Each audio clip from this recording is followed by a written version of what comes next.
We're being taught to read the Book of Vision by the Substitute, and Alice Darling wants to meet the Fablemans more than ever. I'm Van Connor. And I'm Adam Ball, and this is Off Screen, your 7-day guide to everything movies. Boom. Groovy. Hello and welcome back to the show then. So, let's start with some brand new movies out this week, as we always do. So we'll start with Alice Darling. Talk to me about this, Van.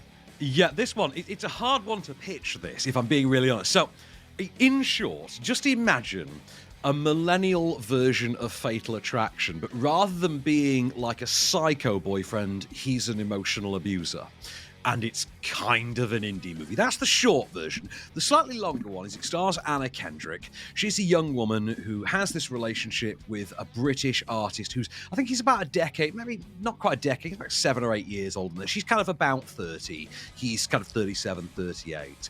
And they have this, initially it's kind of very subtle and unspoken, but it quickly becomes apparent as the film goes on that he's incredibly emotionally abusive. She makes up an excuse, as you'll hear in the clip in a moment, makes up an excuse to have to go away with her 2 friends for one of them's birthday. She lies, says she's going on a sales trip for work, and as she goes away on this trip with her mates, she quickly starts to, basically she starts to process, she starts to unwind, and the heft of everything she's going through just starts to weigh on her, and all of this toxicity and all of this torment that she's going through day to day finally becomes too much to behold. Now, the clips that are available, I say clips, one clip that's available for this is, I'll be honest, kind of a visual clip, so we couldn't really use that. So we have got something trailerific, and have a listen here. You'll get the tone of it very nicely as she tries to find her way into lying around her boyfriend to get away with the girls. Hi. Hey. Hi, I'm so sorry I'm late. So for my birthday, we're going up north for a week. You're gonna come, right? Yeah, it's gonna be fun. Yeah, it just came up. Just came up. Remember this thing I told you about? That sales thing? Turns out now they do need me to go. Why? I came up, I guess. What am I gonna do without you? My beautiful girl. This is quite a hard-hitting topic. Is it kind of dealt with really sensitively throughout?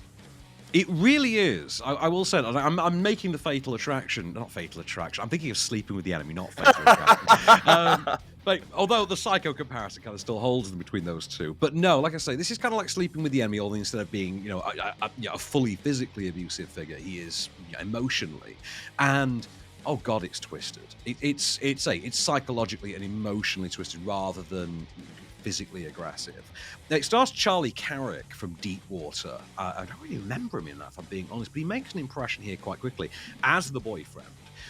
But it is very much Anna Kendrick's show. And Anna Kendrick is someone that I think we all associate with more lighter-hearted material. Definitely. We think of her as being someone from, like, Pitch Perfect and, comedies like your Mike and Dave Need Wedding Dates. And like that. I remember coming out of this movie and thinking to myself, remember when she was the cute, dorky, sarcastic best friend in the Twilight movies? Because that seems like a lifetime ago now. And God, then then I realised it had been 15 years and I'm just getting really old. But, She doesn't change, though. That's the thing. She looks exactly the same. She does look exactly the same. I want whatever moisturizer she's using. I clearly need it because I'm not aging as well as Anna Kendrick. I will say that I very much like the supporting cast that surround her in this, which includes Kanyutio Horn and Wunmi Masaku from Loki. Noticeably, she's one of the time agent cops. I think probably the chief time agent cop from Loki. If you ever had the pleasure of that, both of whom I think are absolutely terrific here. Now, this is one of those movies, though, that I think everyone can find something to relate to in it. And if you can't, congratulations, you're a very, very lucky person. I think most of us in the 21st century can watch Alice Darling and find something that's like, oh god, that really cuts me to the bone. And if it's not the whole movie, then believe me, there are just elements, there are things here and there, there are asides, there are passive-aggressive moments, there are fleeting, offhand, very under-the-table attacks, things like that you do find quite jarring, that do hit you, and they do have weight and relevance, yeah. Do you feel, then, that this movie is something that is more to educate than entertain, or of equal measure? I think of equal measure, definitely. It's interestingly enough, it's directed by Mary Nye, who I knew as an actress, most notably from the sort of forgotten 2009 slasher Tormented with Alex Pettyfer and Tuppence Middleton, which I don't think anyone besides me ever actually saw, and that's only because I'll be really honest, at the time I just fancied Tuppence Middleton. But yeah, I remember her as an actress. I didn't really know her as a director. She's mostly done TV stuff like Industry in the last couple of years. Like that's been quite a highly regarded show. She directed a few episodes of Industry, I think. But it was when I saw an image of her, I'm like, oh my god, I remember you as an actress. Yes, from Tormented. I think she does an absolutely sterling job here, and I can absolutely see how she has cut her teeth on prestige television drama. Very much shows what you've got here is it, like I say, it plays like something like Sleeping with the Enemy for millennials, but it comes with serious art house pedigree. It comes with serious dyed-in-the-wool art house cred.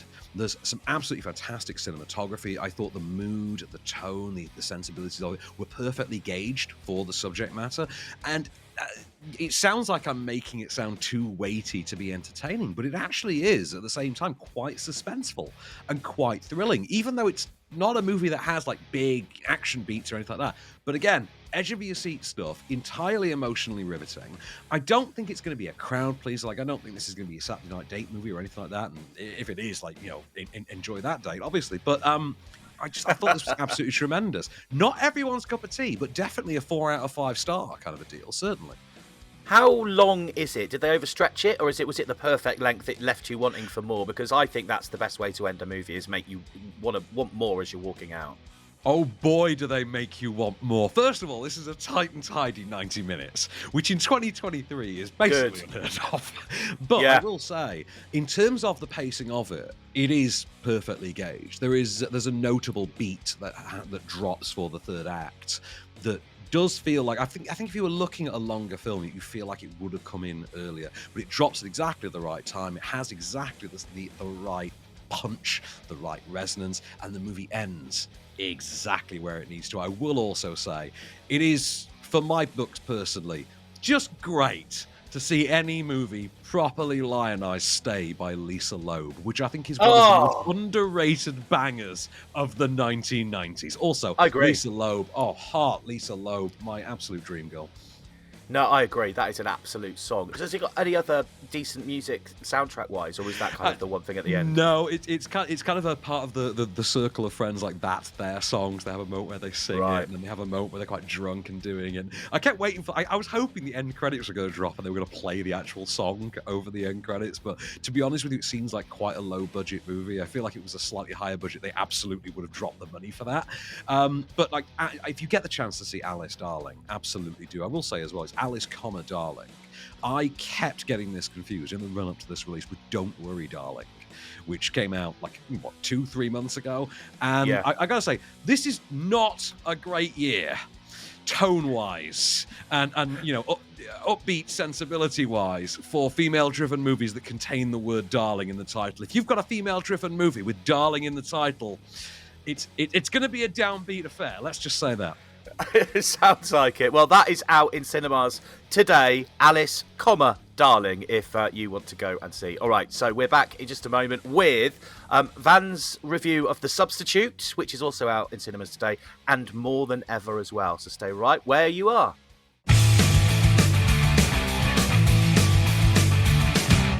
Hello and welcome back then. We are going to stick with brand new movies that are out this week. In fact, that are out today. So, Van, talk to me about The Substitute. I'm assuming this isn't a football movie.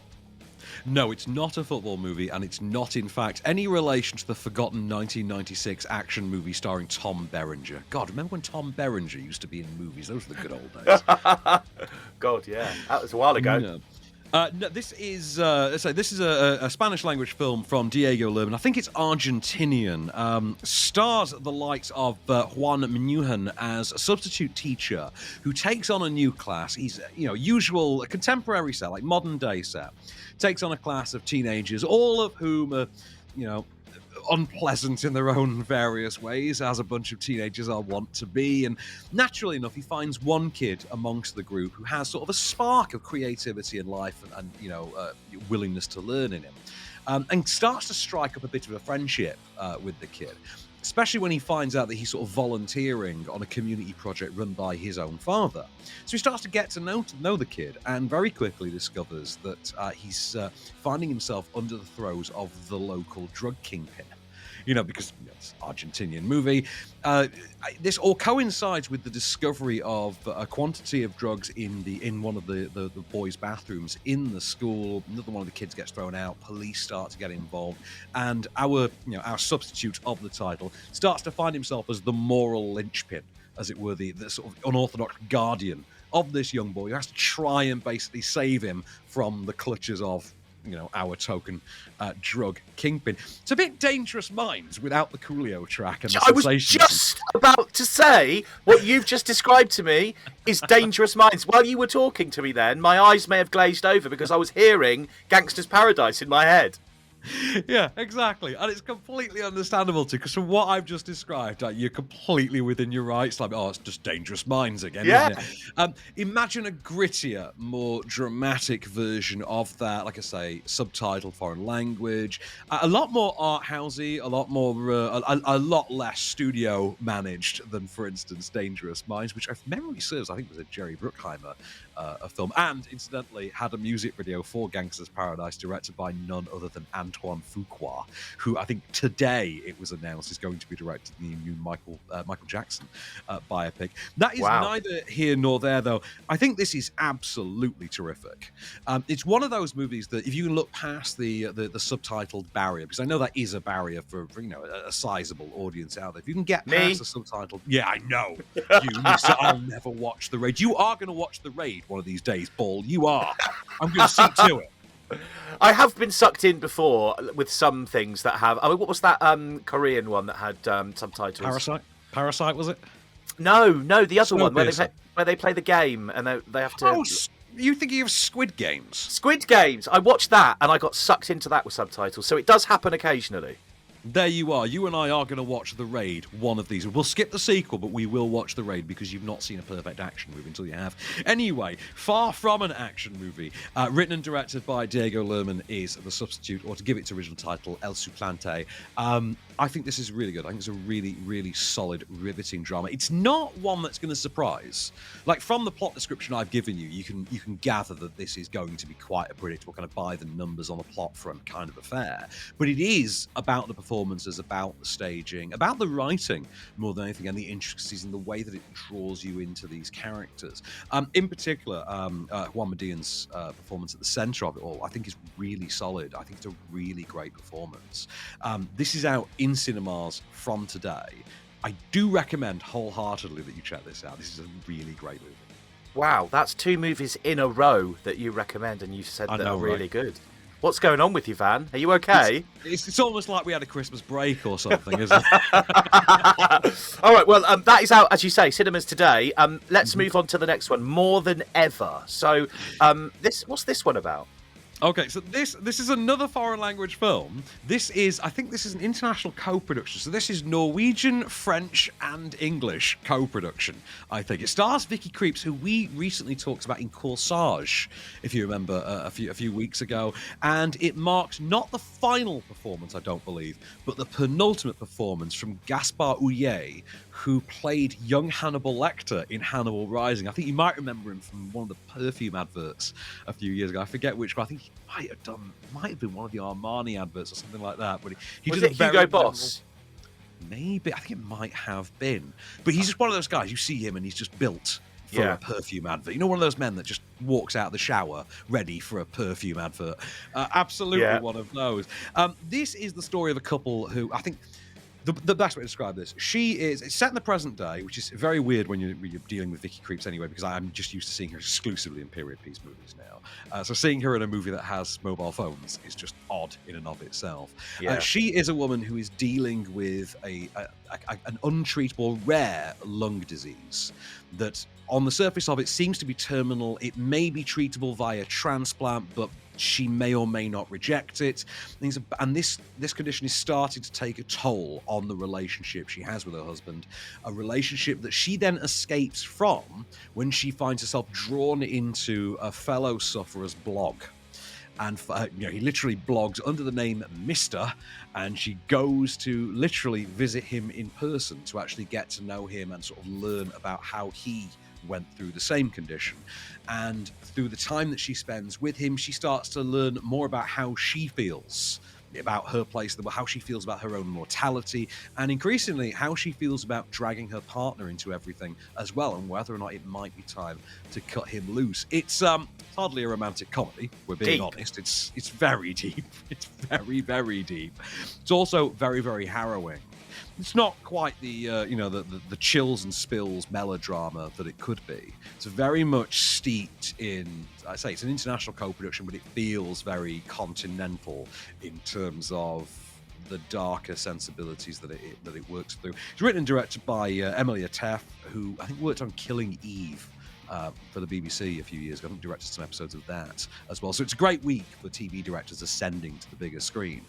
I did particularly enjoy the two central performances from Vicky Krieps and Gaspar Ullier. He in particular, because he passed away only about a year ago, I think, in a skiing accident. It was completely out of the blue. Yeah.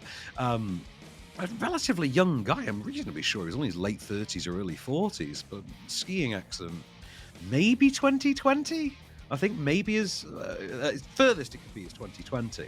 But again, tremendous actor. I have always wondered why he's not crossed over more into Western cinema, because like I say, he was young Hannibal Lecter back in 2006 when they made the Hannibal Rising adaptation, and long before Mads Mikkelsen got his hands on the role, But this I found really moving, and it was a perspective to take on this kind of terminal illness, potentially terminal illness, that I don't think I'd seen particularly handled in this way, on this scale before. And obviously not something I myself have faced, but have enough people in my life have faced. And it's something where you get that out when you've had the outside perspective. It's interesting to see a film kind of tackle it from the more internal view, and the way that that's handled on the page and on the screen, I thought was tremendous. I thought it was handled with nuance. It was handled with subtlety. I say no sensationalism whatsoever. Very grounded, very emotive, very moving. And a lot of that, as I say, down to those performances, but solidly directed, wonderful to behold, quite lavish visuals, and just like superbly written. I thought this was tremendous. Like I can't really fault this. Again, not really a crowd pleaser, because none of our movies this week really are. Maybe The Fabelmans later on. None of them really are crowd pleasers or blockbuster types, and they're certainly not really date movies. But I'd say if you're in the market for a really moving drama, more than ever, it's in cinemas from today. Vicky Krieps, Gaspar Ullier. Check this one out. Difficult topic, but done very well by the sounds of it. And of course, you probably have to make sure you're in the right kind of mental state to go and see something like that as well. Don't watch this when you're in a good mood, definitely. So, more than ever, out in cinemas today. So, let's continue in just a bit. We're going to talk about the Book of Vision. Van is going to give us his review in just a bit, so stay right where you are.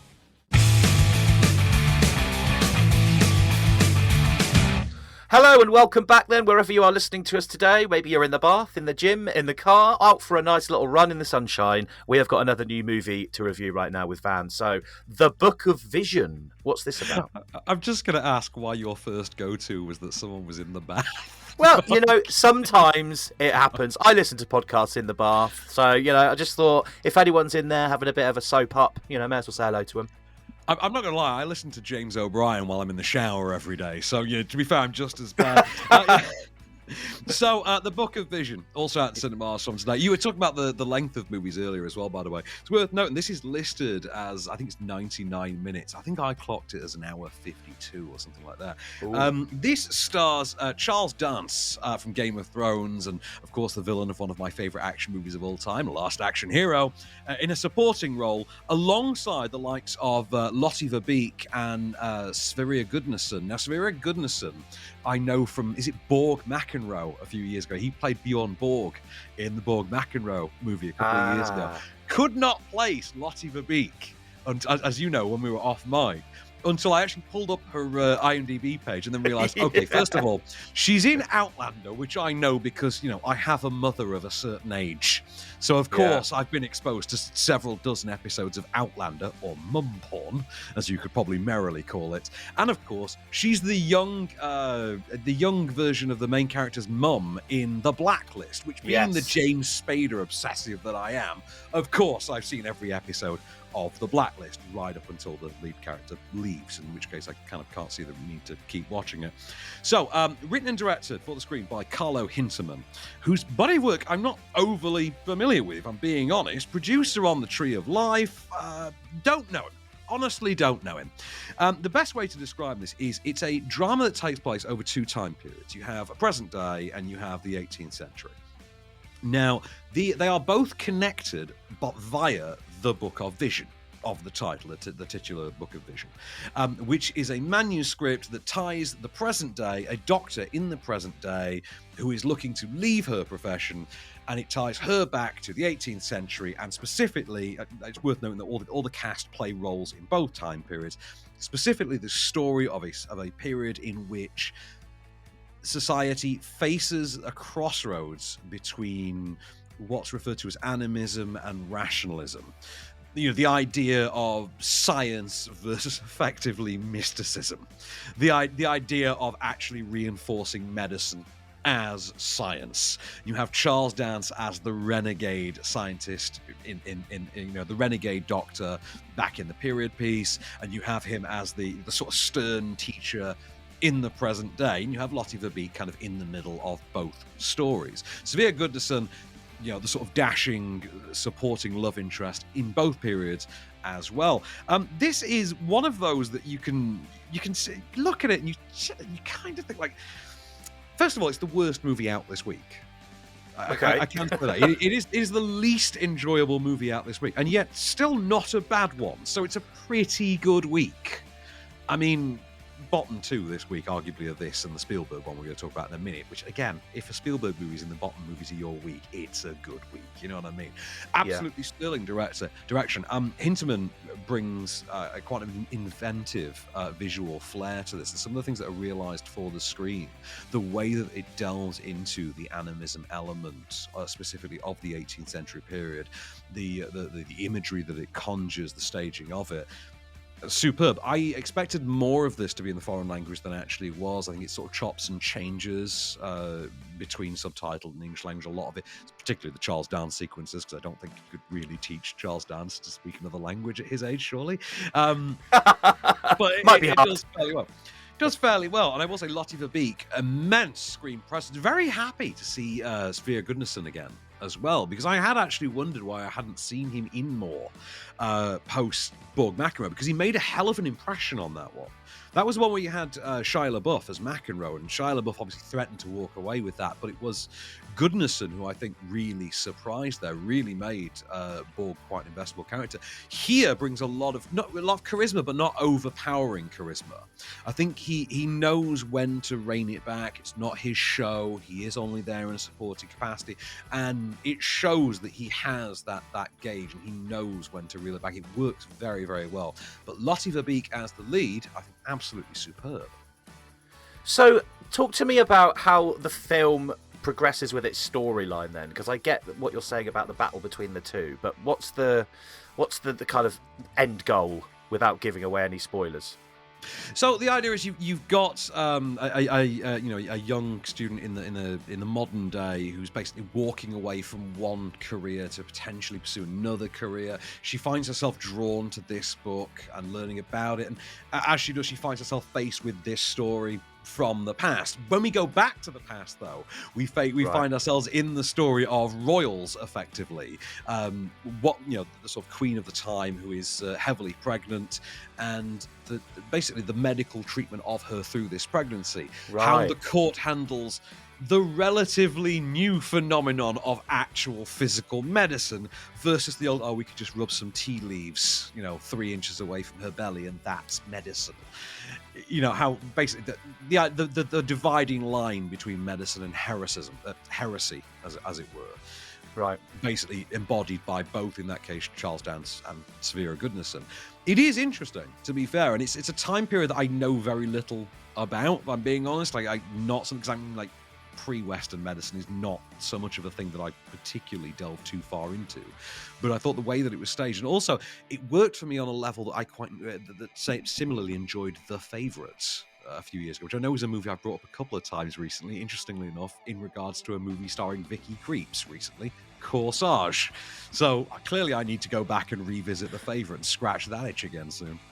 No, I like movies where they can be entertaining, but at the same time you can learn something while watching it as well. So, I mean, although you say it's the worst of the movies this week, it still does sound like something... It's quite a high bar, though, this, to be fair. Yeah, I mean, it is. And that's going to continue. So that's out in cinemas today, of course. The Book of Vision, if you're interested and you want to go and see it.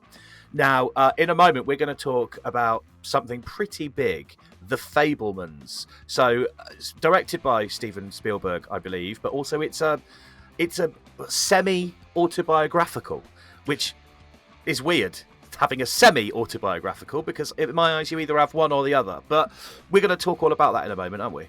I'm not going to lie. I kind of just peaked up there when I thought you were going to say it's kind of weird having a semi. But yes, having a semi-autobiographical movie. When you are Steven Spielberg, yes, that is quite interesting. Also, I mean, he's not subtle about it. The movie's title, if you think about it, literally translates to The Storymans. Yeah, which, exactly. Come on, Steve. Come on. Well, this is one that I have actually started to watch, so I'll have something to say on it as well, and we're going to talk all about it in just a minute. Stay right where you are.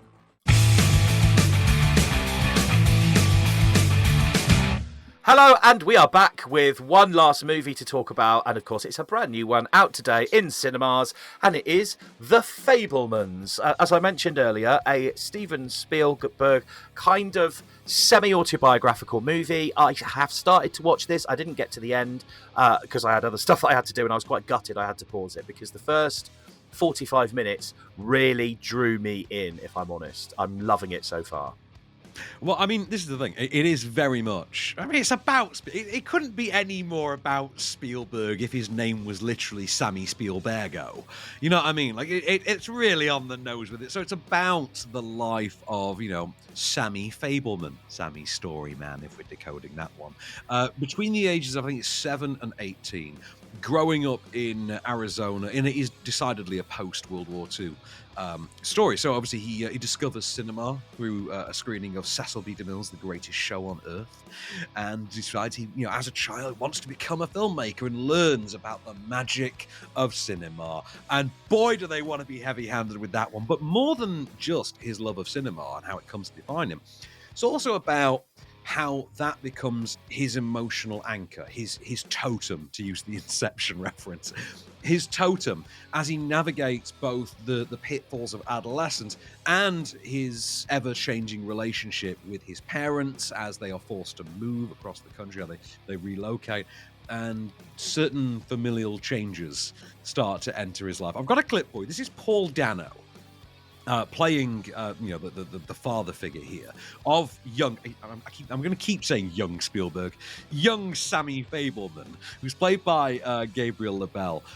Here being told, help me out with your mum. Effectively, just do something nice for your mum because grandma's just died. Have a listen. I want you to make a camping trip movie. You can learn how the editing machine works while you do this. It'll make your mom feel better. Yeah. That last night when she danced in the headlights, that'd be great. Get to it tomorrow, okay? Tomorrow's when we start shooting. Escape to nowhere. We're shooting all weekend, Shooting Dad. next weekend. We got like 40 guys coming to be in the movie. I'll work on all the camping trip stuff on Monday. I'm asking you to do this now for your mom. Yeah, and I said that I will, just not tomorrow.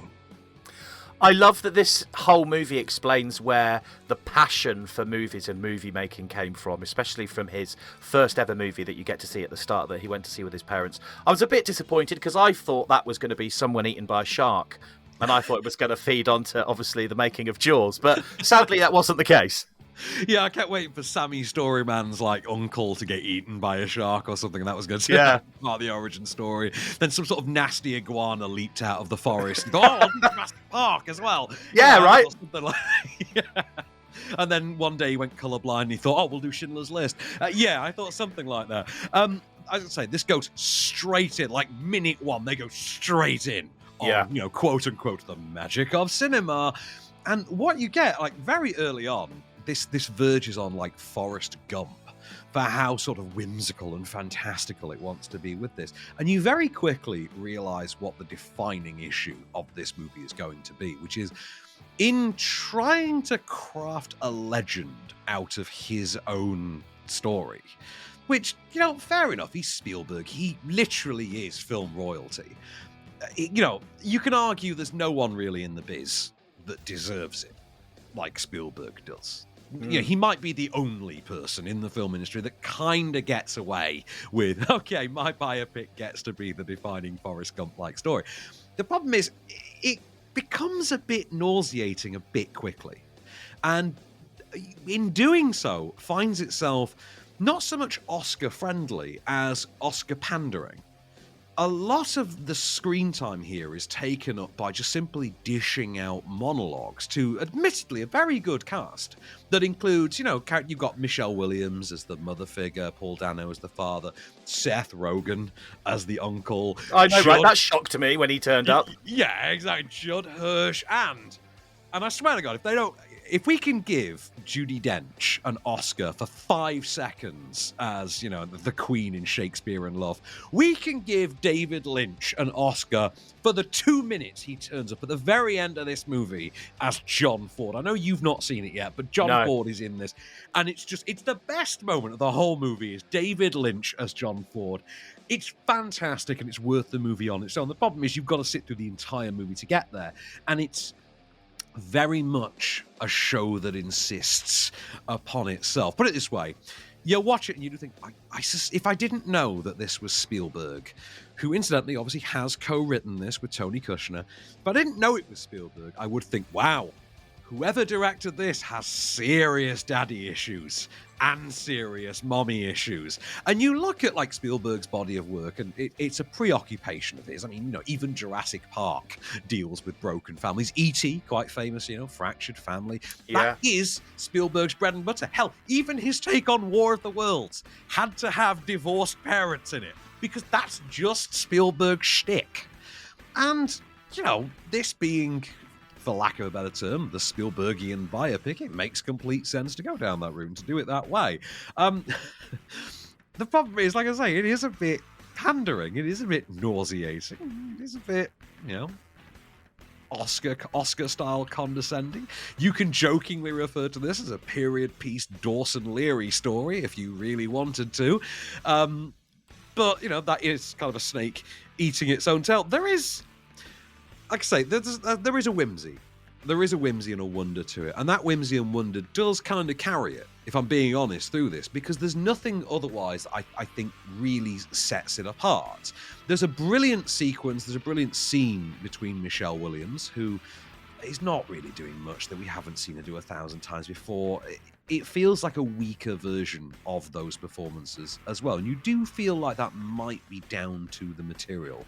She is meant to be dragging down the tone of this whimsy and material. But the problem is, it feels too staged within that to really have resonance. And Paul Dano, again, feels a bit too drippy and a bit too, quote-unquote, dream dad to work alongside it. As for Seth Rogen, do you know what? Hats off to him. I think he might be my second favourite thing about this after David Lynch as John Ford.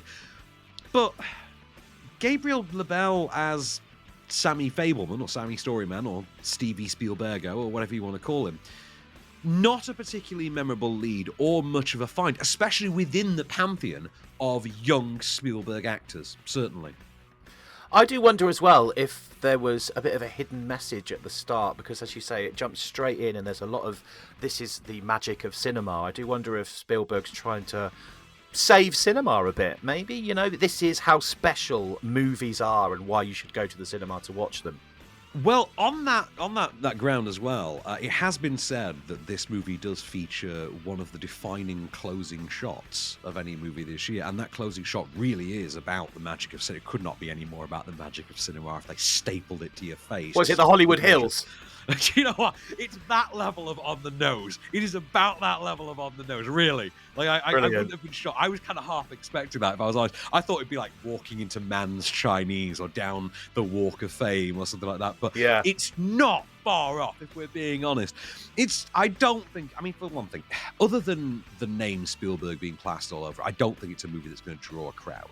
Like, I think you'd have an easier time selling Alice Darling to people this weekend than Fables. Incidentally, it's worth noting, this is not on wide release this week, when we're releasing it for a lack of options, admittedly, but it's opening on limited theatrical this week, particularly in London. I know it's opening in all of London, but it is on limited theatrical from today. Next weekend, however, it's everywhere nationwide. I think it's already opened in the US a few weeks ago. I watched it on Oscar Link, as have you. It's a movie that I know has gotten one token BAFTA nomination. You can kind of feel why, because that BAFTA nomination is for writing. And you do kind of understand that, because outside of the script, perhaps, it just feels too cloy and too treacly and just laid on a bit thick. Like I say, so many monologues, so whimsical, so wondrous, so, the magic of cinema.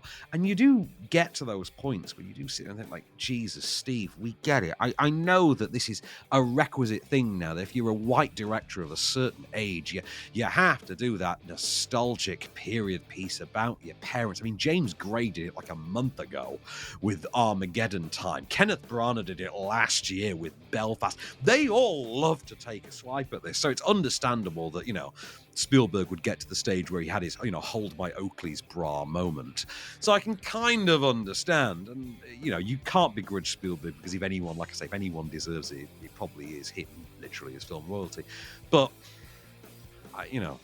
so it's a low bar to say that this is, low bar to say it's one of the better ones, if I'm being honest. Well, I'll be finishing the rest of that over the weekend. But if you want to see it, as Van just mentioned, The Fabelmans out in some cinemas, definitely London today, and then next week it will be available nationwide. So that's all we've got time for this week. We are going to be back, of course, next week with some more movies that are new that will be being released. So we're going to talk about Unwelcome, Van. Who's in this one? What's this one about? Unwelcome is Warner Brothers' new sort of cheap and cheerful horror movie, so you know I'm in. You know I'm Yeah, of course you are. Straight away. Give me a sort of $10 million budget, like, cheap and cheerful horror movie. You've got my money, sir. I think next week we've also got January, which is, another horror movie. So good week for me. All the Beauty and the Bloodshed is also out next week. But you know what I'm most focused on next week? And it's a crime that they're actually putting this opposite, the Spielberg movie, because I feel like they're trying to take its thunder. It is the new Gerard Butler movie, sir. It is Gerard Butler and Mike Coulter in the brilliantly titled, and apparently not bad, Plane. I mean... So that doesn't say anything to me, though. Is this a plane crash disaster movie? Is it about some kind of chippy? I don't know. Apparently, Gerard Butler is a pilot who has to crash land his plane during a storm. I want to point out, my friend Greg Bird texted me recently when he discovered that this existed. He said, haha, there's a new movie called Plane, haha. And I'm like, yeah, and I hope it makes $1 billion so that they're obligated to make a sequel and they have to call it Boat or something. All right? Sidecar and motorcycle would be interesting. No. Yeah. So, plenty to look forward to next week. And as Van said, the two of those are horror movies, so they're going to be fun to talk about as well. So we will see you then, and you can join us for more off-screen next week. Until then, I've been Adam Ball. I've been Van Connor, and we shall return.